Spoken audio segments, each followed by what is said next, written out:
Hey everybody, welcome to Bucketman Scouting. Today I'm going to be doing a film breakdown on TCU offensive lineman Steve Avila. He is 6'4", 334 pounds. He's a versatile offensive lineman. He can play center or guard. I think his best trait is being a center, but we're also going to see him playing guard. Again, I want to reiterate, my strengths and weaknesses and my reports are strictly my own. They're no one else's. Like I said, I watch hours and hours and hours upon film. And yeah, I just wanted to put that out there before we get into this film review. To me, he's a starter in a power/gap scheme. His ideal scheme is basically a gap scheme. If Sean Payton was able to run his power gap run scheme, I think he would fit perfectly in this system. Do I trust the Denver Broncos to take a guy like this? No. Because they haven't shown me for 8 years that they're willing to take a guy like the caliber of a guy like Steve Avila. That's number one. Number two, let's look at other teams out there that he would fit. I think he would be an heir apparent to David Andrews in New England. As a power gap scheme, I think he would fit the Baltimore Ravens system. He can replace a guy like Ben Bowers, who's going to be a free agent. Schemes like that run that power gap scheme. So let's get into the strengths of Steve Avila. Number one, quick setting up after the snap and slides well to the outside, staying patient and balanced off the snap. Strength number two, plays with appropriate wide base and intelligence, instincts and agility to set the edge. Aggressive, extending with power to punch and blocks comfortable in space. Strength number three, he's infinitely coachable and athletically gifted with the ideal frame, physique, weight distribution, knee bend, and hand strength to be modeled into a special blocker. Strength number four, has the feet to adjust when he anticipates what's coming, effective trapping and bends at the knees with adequate core strength to absorb the bull rush, can clear a path at the second level if he hits the target. Strength number five, has good footwork and technique, balance, and agile pass protection set with excellent hand placement. So those are 5 strengths I have for him. Let's go to his weaknesses. Heavy-footed and lacks elite lateral ability, will struggle with speed rushers, and footwork is a work in progress. Bends too much at the waist and overextends himself, often caught lunging and leaning. And then weakness number 2, needs to prove his worth in a straight-ahead running game. So basically a power gap game. But I think this past year when TCU moved him out to guard, I think that helped him more than he thought it would, because it helped him go against better competition when it came to 3-technique defensive linemen with the straight-ahead running game. So you're going to see right here in the national championship game, he is playing left guard. And this play really exemplifies my point of how his footwork got better from this past year to this year. And you're going to see. Watch his pass protection sets. Has perfect alignment. You're going to see right here. Packs a punch, gets pushed back, but he's able to recover. Look how wide his base is. Look at the footwork. Look at that. That is excellent footwork from a guy like Steve Avila. On this play right here, watch this. Another pass protection play. Look at that.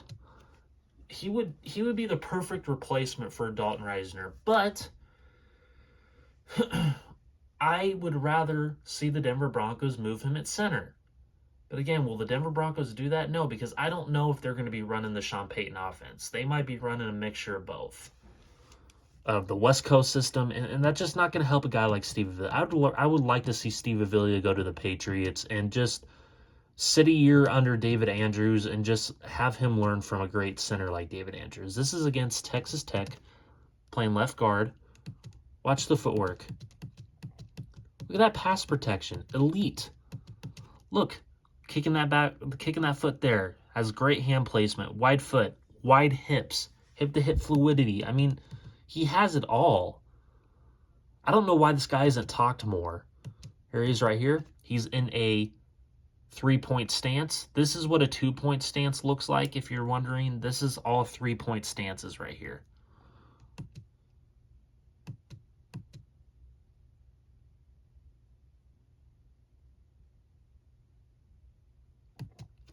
Here he is right here, wide base.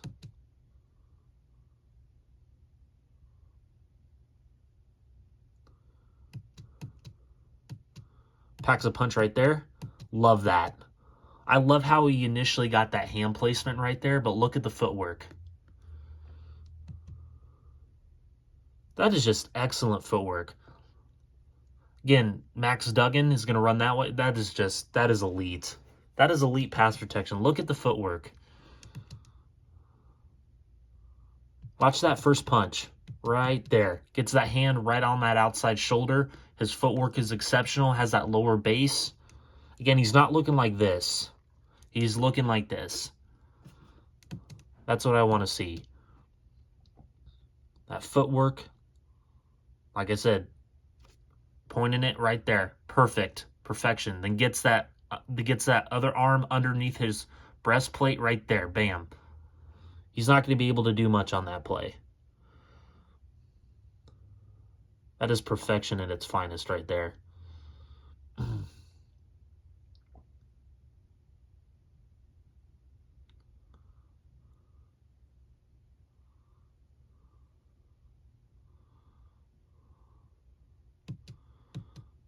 There he is right there. Okay, I love this part right here. Love the wide base again, like you're sitting in a chair.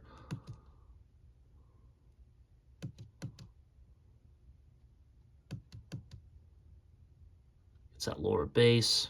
Want to see him pack that first punch right there. Okay, you see that? Watch his hand right here.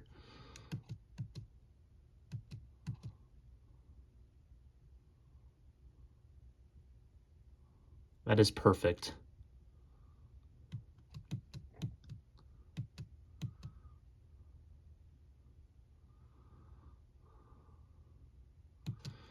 Okay, again, against Georgia in the national championship game. Watch that. Watch his wide base. Look at that.